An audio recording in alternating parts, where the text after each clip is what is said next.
In a distant part of the galaxy, something extraordinary was happening.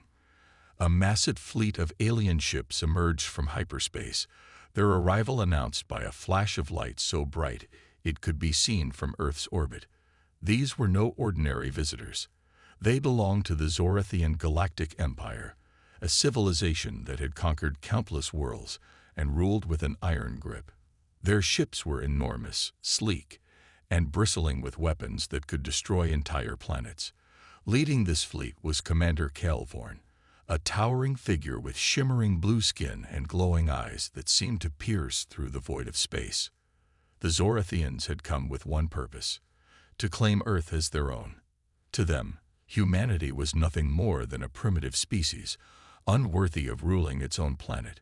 They believed conquering Earth would be easy. After all, they had never encountered resistance they couldn't crush. But what they didn't know was that humanity had been preparing for this moment for decades. On board one of Earth's largest space stations, Captain Daniel Hayes stood in front of a large screen, his arms crossed as he watched the alien fleet approach. Beside him was Lieutenant Clara Bennett, her sharp eyes scanning the monitors filled with data about the invaders. Both wore uniforms marked with the insignia of Earth's defense forces. The room buzzed with activity as other crew members worked tirelessly to analyze the situation. Despite the gravity of the moment, there was no panic, only focus. "They're huge," Clara said, breaking the silence. Her voice was calm but carried a hint of awe. She pointed at the largest ship on the screen, easily 10 times bigger than any human vessel. That one alone could wipe out half the planet. Daniel nodded slowly, his gaze fixed on the screen. He wasn't afraid, though. Humanity had faced challenges before, and they had always found a way to overcome them. "Size doesn't matter if you don't know how to use it," he replied, a small smile tugging at the corners of his mouth. Clara raised an eyebrow, but didn't argue. She knew Daniel well enough to trust his confidence, even when things looked bleak. Back on Earth, news of the alien fleet spread quickly. People gathered around televisions and devices, watching live footage of the ships hovering near Earth's orbit. Some were scared, others curious. But everyone was united by a shared sense of wonder. President Laura Monroe addressed the nation from the Capitol, her voice steady and reassuring. "We are not alone in the universe," she said, "but we will not bow to anyone. Humanity has faced threats before, and we have always risen to meet them." Meanwhile, aboard the Odyssey *, humanity's flagship, preparations were underway.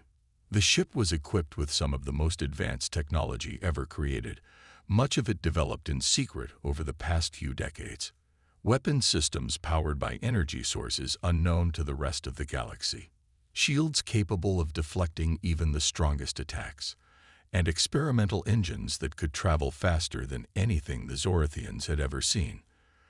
All of this had been made possible thanks to discoveries hidden deep beneath Antarctica, remnants of an ancient civilization that had once thrived in the stars. As the Zorathian fleet drew closer, Commander Vorn sent a message. It came through in broken English, each word dripping with arrogance. "Surrender your world or face destruction," he declared. His tone left no room for negotiation, but instead of fear, his words sparked laughter among those who heard them. On board the Odyssey *, Daniel chuckled softly. "They really think we're going to roll over?" he asked, shaking his head. Clara smirked, tapping commands into her console. "Let's show them why they're wrong." The stage was set. Humanity wasn't just ready for this confrontation, it was eager. The Zorathians might have been powerful, but they had underestimated the creativity, resilience, and sheer audacity of the human spirit. And soon, they would learn exactly why picking a fight with Earth was the biggest mistake they could ever make. The Zorathian message echoed across Earth and its nearby space stations. "Surrender your world or face destruction," Commander Kelvorn had said, his voice cold and commanding. To the Zorathians, this was routine. They had delivered similar ultimatums to countless civilizations before, and almost all had crumbled under the weight of their threats. But humanity wasn't like those other civilizations. Instead of fear, the message sparked something unexpected: laughter. On board the Odyssey Captain Daniel Hayes leaned back in his chair, his lips curling into a grin. Lieutenant Clara Bennett stood beside him, arms crossed as she watched the alien fleet on the main screen. The Zorathian ships loomed large, their metallic surfaces glinting in the sunlight. They looked intimidating, but Clara couldn't help but feel amused. "They really think we're just going to hand over the planet?" she asked, her tone laced with disbelief. Daniel shook his head, still smiling. "Nope, and I can't wait to see their faces when they figure out we're not backing down."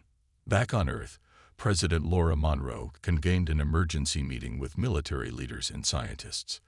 Among them was Dr. Ryan Carter, a physicist who had played a key role in developing humanity's most advanced technologies. He sat quietly at the table, listening as others debated how to respond to the Zorathians. When it was his turn to speak, he leaned forward, resting his elbows on the table. "They're underestimating us," he said simply. "Let's use that to our advantage." Dr. Carter explained that humanity's technological edge came from discoveries made decades earlier in Antarctica. Buried beneath layers of ice were artifacts left behind by an ancient civilization, a civilization far more advanced than anything humanity had ever known. Using knowledge gleaned from these relics, Earth had quietly developed weapons and defenses far beyond what the Zorathians could imagine. Energy shields, faster than light travel, and even experimental gravity manipulation. These were tools humanity had kept hidden, waiting for the right moment to reveal them.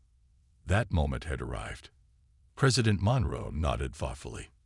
"Then let's show them exactly who they're dealing with," she said firmly. Her decision was unanimous. Humanity would not surrender. Instead, they would send a message of their own, one that would leave the Zorathians questioning everything they thought they knew about Earth. Aboard the Odyssey, preparations began immediately. A small squadron of human ships, led by Daniel and Clara, moved toward the Zorathian fleet under a flag of truce. It wasn't a gesture of weakness, but a calculated move. As the two forces faced each other in the vast emptiness of space, tension crackled through the air. Commander Vorn appeared on the communication screen, his glowing eyes narrowing as he studied the human vessels. "What is the meaning of this?" he demanded, his voice sharp. Clara stepped forward, her expression calm but confident. She activated a visual feed, projecting images of humanity's achievements onto the screen. Orbital defense platforms capable of vaporizing asteroids. Energy shields that could withstand bombardment from even the most powerful weapons. Prototype warp drives that allowed ships to travel faster than anything the Zorathians had ever seen. Each image was accompanied by data streams showing the capabilities of these technologies. Vorn's expression darkened as he tried to process what he was seeing. This is impossible," he muttered, though his tone suggested he didn't fully believe his own words. Daniel leaned closer to the comms, his smile widening. "Think of this as a little demonstration," he said. With a nod to Clara, he gave the signal. Instantly, the human ships activated a series of holographic projectors and particle manipulators. Around the Zorathian fleet, a simulated asteroid field materialized, complete with rocks spinning wildly and colliding in chaotic patterns.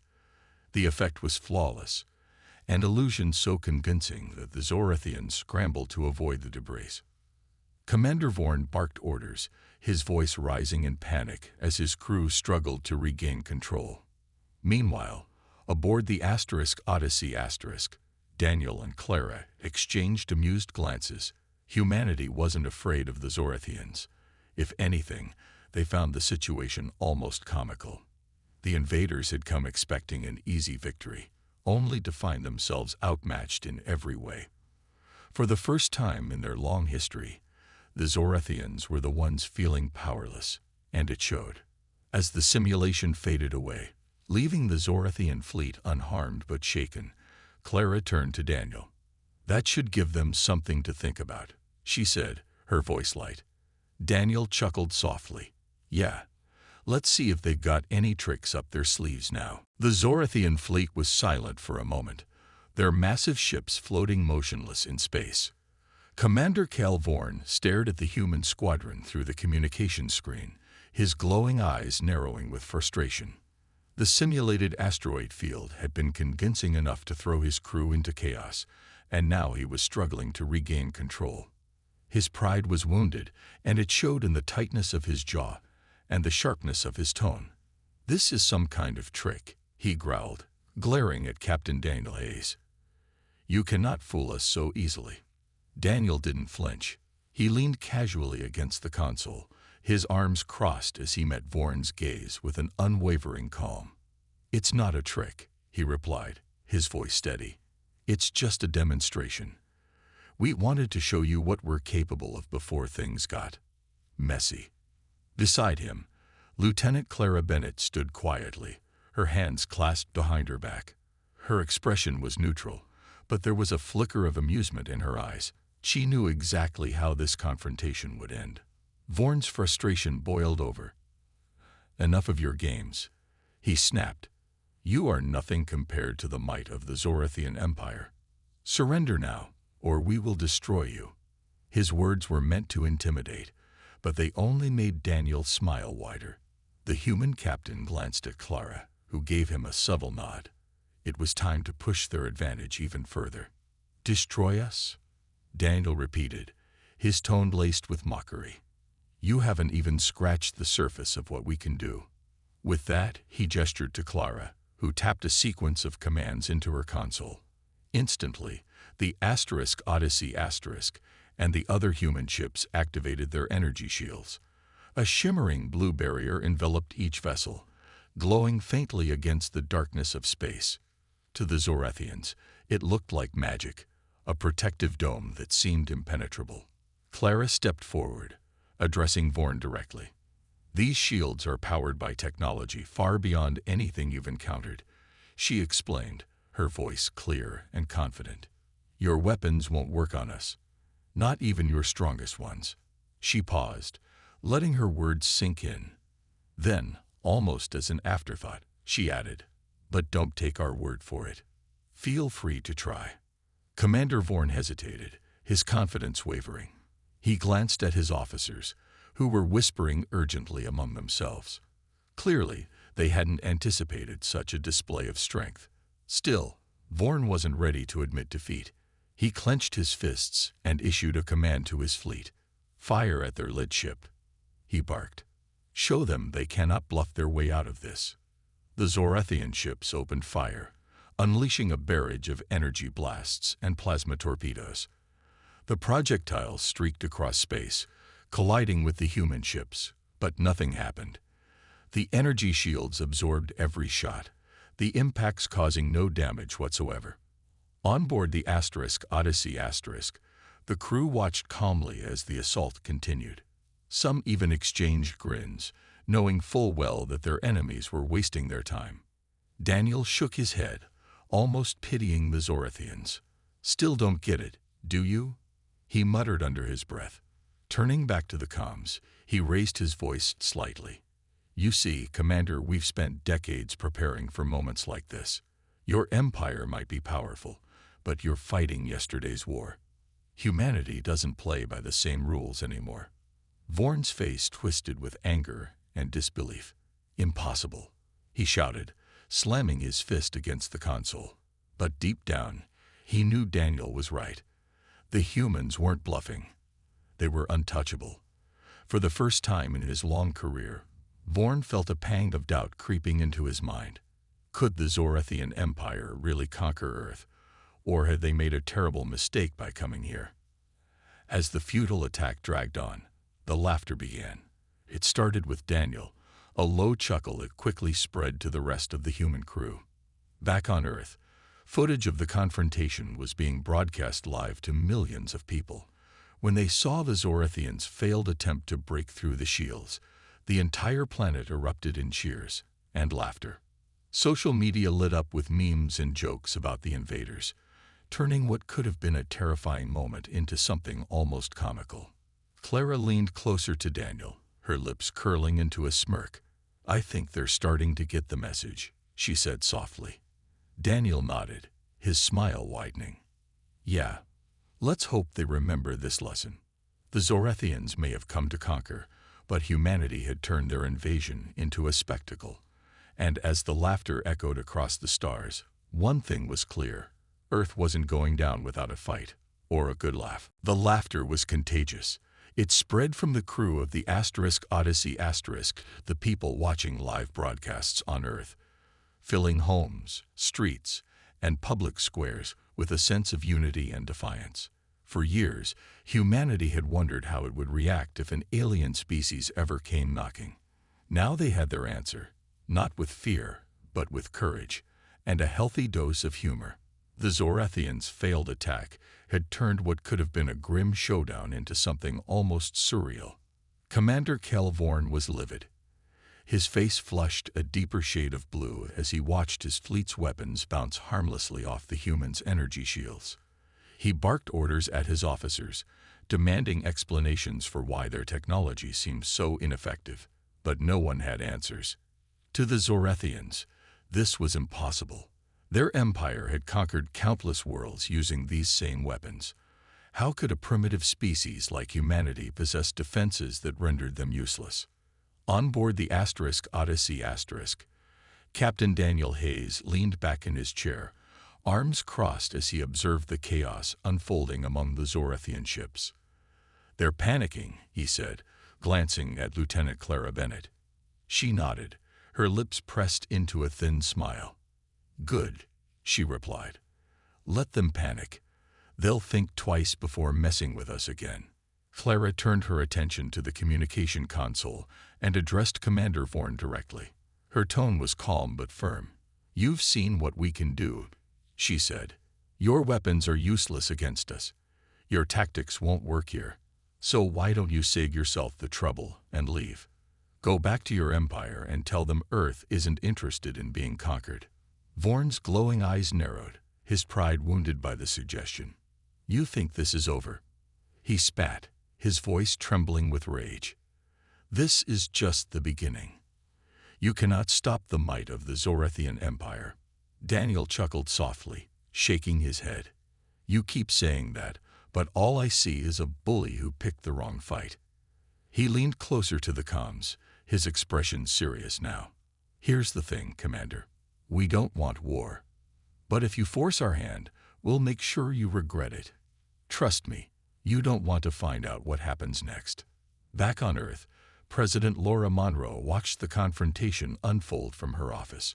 She sat at her desk, surrounded by advisors and military leaders, her hands clasped tightly together. Despite the tension in the room, she couldn't help but feel a surge of pride. Humanity had faced its first real test against an interstellar power, and passed with flying colors. Still, she knew the situation was far from resolved. The Zorethians wouldn't retreat easily, and there was no telling what they might do next. Dr. Ryan Carter stood near the window, staring out at the city skyline. His mind raced with possibilities. The technologies humanity had developed were impressive, but they weren't foolproof. If the Zorethians decided to escalate, Earth would need more than clever tricks to survive. "We should prepare for the worst," he said quietly, turning to face the president. "Even if we win today, this won't be the end of it." Monroe nodded, her expression thoughtful. "Agreed. But for now, let's focus on sending a clear message. If the Zorethians think they can push us around, they're going to learn otherwise." Meanwhile, aboard the Odyssey *, Daniel gave the order to deploy another prototype weapon, a gravity well generator. The device was experimental, designed to create localized distortions in spacetime. When activated, it trapped several Zorethian ships in place, preventing them from moving or escaping. Alarms blared across the alien fleet as crew members scrambled to understand what was happening. Even Commander Vorn looked shaken, his usual arrogance replaced by confusion and fear. This isn't possible," Vorn stammered, gripping the edges of his console. His officers shouted frantic updates, but none of them could explain how the humans had managed to immobilize their ships. For the first time, the mighty Zorathian Empire felt powerless. Daniel leaned toward the comms one last time. "Still think we're bluffing?" he asked, his voice dripping with sarcasm. "Leave now, Commander, or we'll show you exactly what else we've got." The threat hung in the air, heavy and undeniable. Vorn hesitated, his pride warring with the reality of his situation. Finally, after what felt like an eternity, he issued a single command: retreat. The Zorathian fleet began pulling back, their massive ships disappearing into hyperspace as quickly as they had arrived. As the alien vessels vanished, the crew of the Odyssey erupted in cheers. Clara let out a breath she hadn't realized she'd been holding, while Daniel allowed himself a small, satisfied smile. Humanity had faced its first interstellar threat, and laughed in its face. But deep down, they all knew this was only the beginning. The Zorathian fleet disappeared into the void of space, leaving behind an eerie silence. On board the Odyssey, the crew exchanged glances, their initial excitement giving way to cautious relief. The invaders had retreated, but no one believed this was truly over. Humanity had won the first round, but the Zorathians were not the type to give up easily. Captain Daniel Hayes stood in the center of the bridge, his arms crossed as he stared at the empty space where the alien ships had been moments before. "They'll be back," Daniel said finally, breaking the quiet. His voice was calm but carried a note of warning. Lieutenant Clara Bennett nodded in agreement. "Of course they will," she replied. "But next time, they'll come with more than just arrogance. They'll bring everything they've got." Back on Earth, President Laura Monroe addressed the nation once again. Standing in front of a podium in the Capitol, she spoke directly to the people. "Today, humanity proved that we are stronger than fear," she began, her voice steady and resolute. "We showed the galaxy that Earth is not a world to be conquered. But let us not celebrate too soon. This victory is only the beginning of a much larger challenge." Her words resonated across the globe. People cheered, but there was also a sense of sober reflection. For decades, humanity had dreamed of making contact with intelligent life beyond Earth. Now that dream had turned into reality, and it came with risks no one could have fully anticipated. Dr. Ryan Carter stood in a secure laboratory deep beneath the surface of Antarctica. Around him were artifacts from the ancient civilization that had provided humanity with its technological edge. Strange machines hummed softly, their functions still only partially understood. Carter ran his fingers over a smooth metallic panel, his mind racing with questions. How had such advanced beings existed so long ago? And why had they left these relics behind? He turned to face a group of scientists who had gathered around him.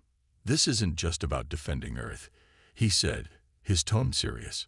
"It's about understanding what we're capable of, and what responsibilities come with that power. We've taken technology far beyond anything we could have imagined, but we need to ask ourselves, are we ready for the consequences?" Carter's words weighed heavily on everyone present. Humanity's newfound strength was both a gift and a burden. The ability to repel an interstellar empire was impressive, but it also raised difficult questions. What would happen if other alien civilizations learned about Earth's capabilities? Would humanity become a target for conquest, or worse, annihilation? Meanwhile, aboard the Odyssey, Daniel and Clara reviewed data collected during the confrontation with the Zorathians. The information painted a clearer picture of the invaders' technology and their weaknesses. "They relied too much on brute force," Clara observed, pointing at a graph on her screen. "Their weapons are powerful, but predictable. Ours are adaptable. That gives us the upper hand." Daniel nodded, though his expression remained thoughtful. "For now," he added, "but don't underestimate them. They'll adapt too. Next time, they won't make the same mistakes." As the hours passed, news outlets continued to broadcast footage of the encounter, analyzing every detail. Social media buzzed with reactions, ranging from pride to concern. Some celebrated humanity's ingenuity, while others worried about the implications of revealing Earth's advanced technology to the galaxy. It was clear that the confrontation had changed everything, not just for Earth, but for humanity's place in the universe. In private quarters aboard the Odyssey *, Clara sat alone, staring out at the vast expanse of stars. She felt a mix of emotions: relief, excitement, and a touch of unease. Humanity had faced its first real test against an alien power and emerged victorious. But she couldn't shake the feeling that this was only the start of something much bigger. Somewhere out there, beyond the reach of human sensors, the Zorethians were regrouping. And when they returned, they wouldn't come unprepared. Clara sighed softly, leaning back in her chair. What have we gotten ourselves into? She whispered, more to herself than anyone else. But even as doubt lingered in her mind, she knew one thing for certain. Humanity had proven it could stand up to the unknown. Whatever challenges lay ahead, they would face them together. As the Odyssey drifted silently through space, its crew prepared for the next chapter in humanity's story. The galaxy was vast and full of mysteries, but one truth was undeniable: Earth was no longer alone. And whether the future brought allies or enemies, humanity was ready to meet it head-on, with courage, determination, and maybe even a little laughter. The Zorethians were gone, but their retreat left a strange tension in the air. Humanity had won this round, but everyone knew it was only a matter of time before the invaders returned. Back on Earth, President Laura Monroe called another meeting with her advisors and military leaders. The mood in the room was serious. Everyone understood that the confrontation with the Zorethians wasn't just about one battle. It was about humanity's future in the galaxy. "We've shown them we're not weak," Dr. Ryan Carter said, standing at the front of the room with a holographic display of the Zorethian fleet hovering over the table. "But now they'll see us as a threat. They won't stop until they neutralize us, or try to." Monroe nodded slowly, her expression thoughtful. "Then we need to prepare for the worst. But we also have to think beyond defense. How do we avoid becoming targets? If word spreads about our technology, other empires might see us as competition, or worse." One of the generals spoke up, his voice firm. "We could go on the offensive, hit them before they can regroup, show the galaxy that Earth isn't just a planet to be trifled with." Carter shook his head. "That's too risky. We don't know what else is out there. Attacking the Zorethians outright could start a war we're not ready for. Right now, our best move is to stay calm and focus on strengthening our defenses." The discussion continued late into the night, with ideas bouncing back and forth. By the end of it, Monroe made her decision. Earth would send a clear message to the Zorethians. Humanity wasn't looking for war, but it wouldn't back down either. Until then, every effort would be made to improve Earth's technology and expand its reach into space. Meanwhile, aboard the Odyssey Captain Daniel Hayes and Lieutenant Clara Bennett worked tirelessly to analyze data from the recent encounter. They wanted to understand everything they could about the Zorethians: how they fought, how they communicated, and most importantly, how they thought. Clara sat at her console, scrolling through lines of code, while Daniel paced behind her. "They underestimated us once," Daniel said, stopping to look at the screen. "But next time, they'll come prepared. We need to stay 2 steps ahead." Clara glanced up at him, her brow furrowed. "And how do we do that? Their tech might be predictable, but they've got numbers on their side. What happens if they bring an entire armada?"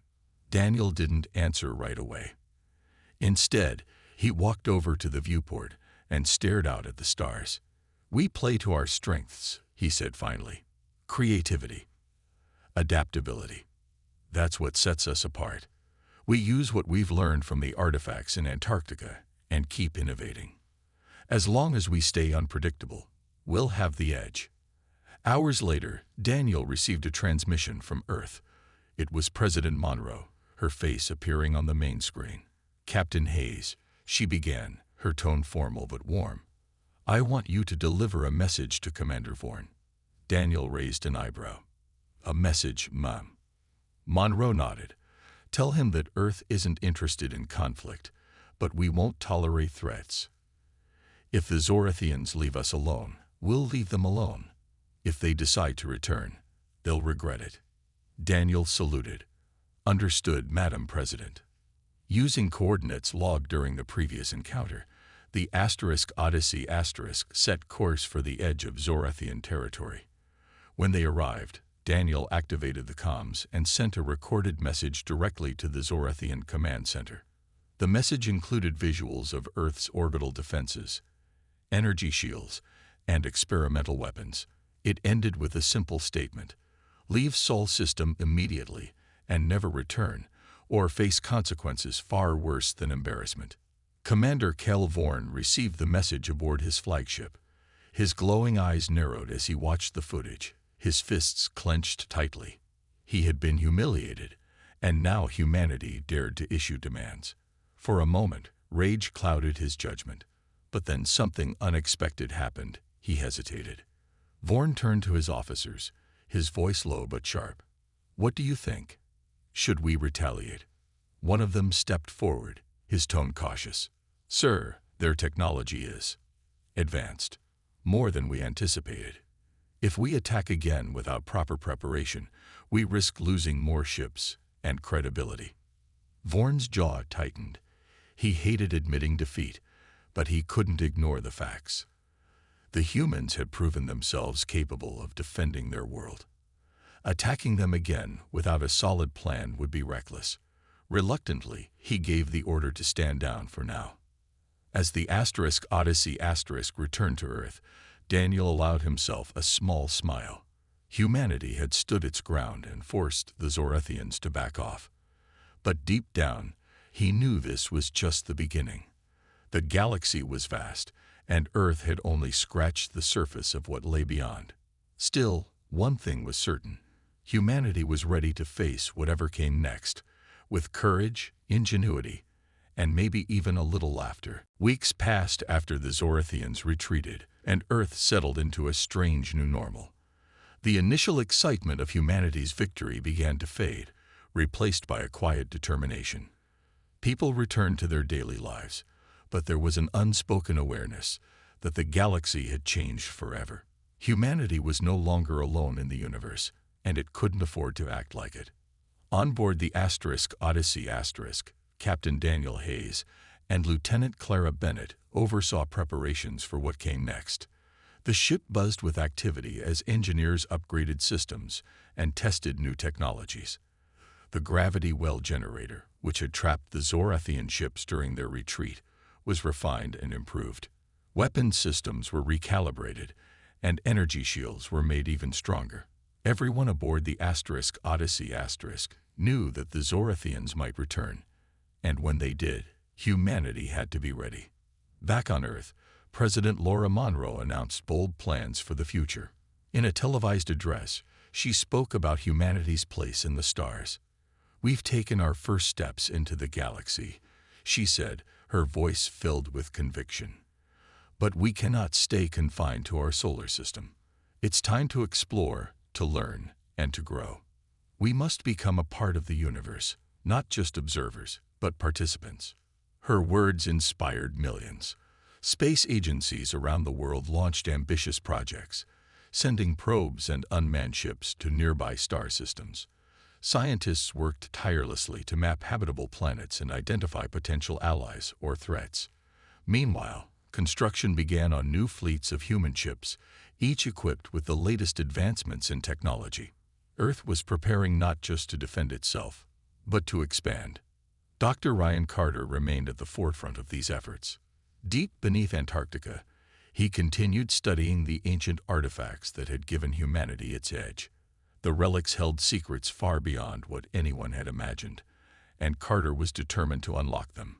He spent long hours in the lab, surrounded by glowing machines and cryptic symbols etched into metal surfaces. His team worked alongside him, piecing together fragments of knowledge left behind by a civilization that had vanished eons ago. "We're standing on the shoulders of giants," Carter often reminded his colleagues. But we need to be careful. Power like this comes with responsibility. If we misuse it, we could destroy ourselves, or worse. Despite the challenges, progress was steady. Humanity had proven it could adapt and innovate faster than anyone expected. The confrontation with the Zorathians had been a wake-up call, forcing Earth to confront its vulnerabilities and its strengths. Now, armed with advanced technology and a renewed sense of purpose, humanity set its sights on the stars. Aboard the Odyssey, Daniel and Clara reflected on how much had changed. They stood together on the observation deck, gazing out at the endless expanse of space. "It feels surreal, doesn't it?" Clara said softly, breaking the silence. "Just a few months ago, we didn't even know the Zorathians existed. Now we're planning missions to other star systems." Daniel nodded, his hands clasped behind his back. "Yeah, but it's not just about exploration. We're stepping onto a stage where every move matters. Other civilizations are watching us now. How we act will shape how they see us, and whether they decide to help us or hurt us." Clara frowned slightly. "Do you think we're ready for that? I mean, we've barely scratched the surface of what's out there." Daniel smiled faintly. "Doesn't matter if we're ready. This is happening whether we like it or not. All we can do is face it head-on. And if anyone tries to mess with us again..." He trailed off, chuckling softly. "Well, let's just say we've got a few surprises waiting for them." As the weeks turned into months, humanity took its first cautious steps toward becoming an interstellar species. Missions were launched to nearby star systems, seeking resources, allies, and answers. Each expedition carried the hopes and dreams of billions of people. Earth was no longer content to sit on the sidelines. It wanted to play a role in shaping the future of the galaxy. Still, questions lingered. What would happen when humanity encountered another alien species? Would they welcome Earth, or see it as a threat? And what about the Zorathians? Had they truly given up, or were they plotting revenge? For now, though, humanity focused on moving forward. The galaxy was vast and full of mysteries, but one thing was certain: Earth was no longer afraid to reach for the stars. Whatever challenges lay ahead, humanity would face them together, with courage, determination, and maybe even a little laughter. Months had passed since the Zorathians retreated, and humanity continued to push forward into the unknown. The galaxy was vast, but Earth was no longer content to stay confined within its own solar system. Ships like the Odyssey ventured farther than ever before, exploring star systems that had once been little more than distant points of light. Each mission brought new discoveries, strange planets, unusual energy signatures, and even hints of other civilizations. Captain Daniel Hayes led many of these expeditions, his calm demeanor and quick thinking earning him respect among both his crew and Earth's leaders. Lieutenant Clara Bennett remained by his side, her sharp mind and steady hands proving invaluable in navigating the challenges of deep space. Together, they became symbols of humanity's boldness, a reminder that Earth wasn't afraid to face whatever the universe threw its way. Back on Earth, President Laura Monroe worked tirelessly to prepare humanity for its new role in the galaxy. She established alliances with nations around the world, ensuring that everyone contributed to the shared goal of exploration and defense. Spaceports sprang up across the planet, launching fleets of ships equipped with cutting-edge technology. Orbital stations orbited Earth, serving as hubs for research, communication, and military readiness. Humanity was building not just a presence in space, but a future. Dr. Ryan Carter continued to unlock the secrets of the ancient artifacts found in Antarctica. His work revealed glimpses of a civilization far older and more advanced than anything humanity could imagine. Some of their technology still defied explanation, but Carter's team made steady progress. They developed new tools based on these discoveries, from faster-than-light engines to devices capable of manipulating gravity itself. Each breakthrough pushed humanity closer to understanding its place in the cosmos. Despite all the progress, questions lingered. What happened to the ancient civilization that left behind the artifacts? Why had they vanished? And most importantly, were there others like them still out there? These mysteries weighed heavily on Carter's mind, but he refused to let fear guide his work. "We can't control what we find," he often told his team, "but we can control how we respond." As humanity expanded, so did its influence. News of Earth's encounter with the Zorathians spread quietly through the galaxy, carried by signals intercepted by curious species. Some viewed humanity as a rising power to be respected or feared. Others saw an opportunity to form alliances. Diplomatic messages began arriving, though few were fully understood. Scientists worked to decode alien languages, while diplomats prepared to represent Earth's interests on an interstellar stage. One day, aboard the Odyssey Daniel received a transmission unlike any they'd encountered before. It came from a distant star system, filled with strange symbols and patterns. Clara analyzed the message, her brow furrowed in concentration. "It's not hostile," she said finally. "If anything, it seems friendly." Daniel smiled faintly. "Looks like we're not the only ones reaching out." The message marked a turning point. For the first time, humanity wasn't just reacting to threats. It was making contact. Slowly but surely, Earth began forging connections with other species, learning about their cultures, technologies, and histories. Each interaction brought new opportunities and new risks. Still, the shadow of the Zorathians loomed in the background. No one knew when or if they would return. But humanity was ready. The lessons learned during that first confrontation had shaped Earth's approach to the galaxy. Boldness tempered by caution, strength balanced with wisdom. As the Odyssey drifted through space, its crew looked out at the stars with a mix of awe and determination. The universe was vast and unpredictable, but humanity faced it with courage. Earth had proven it could stand up to the unknown, and even laugh in the face of danger. Whatever challenges lay ahead, humanity was ready to meet them head-on. The galaxy was full of mysteries, but one truth was clear: Earth's journey was only beginning.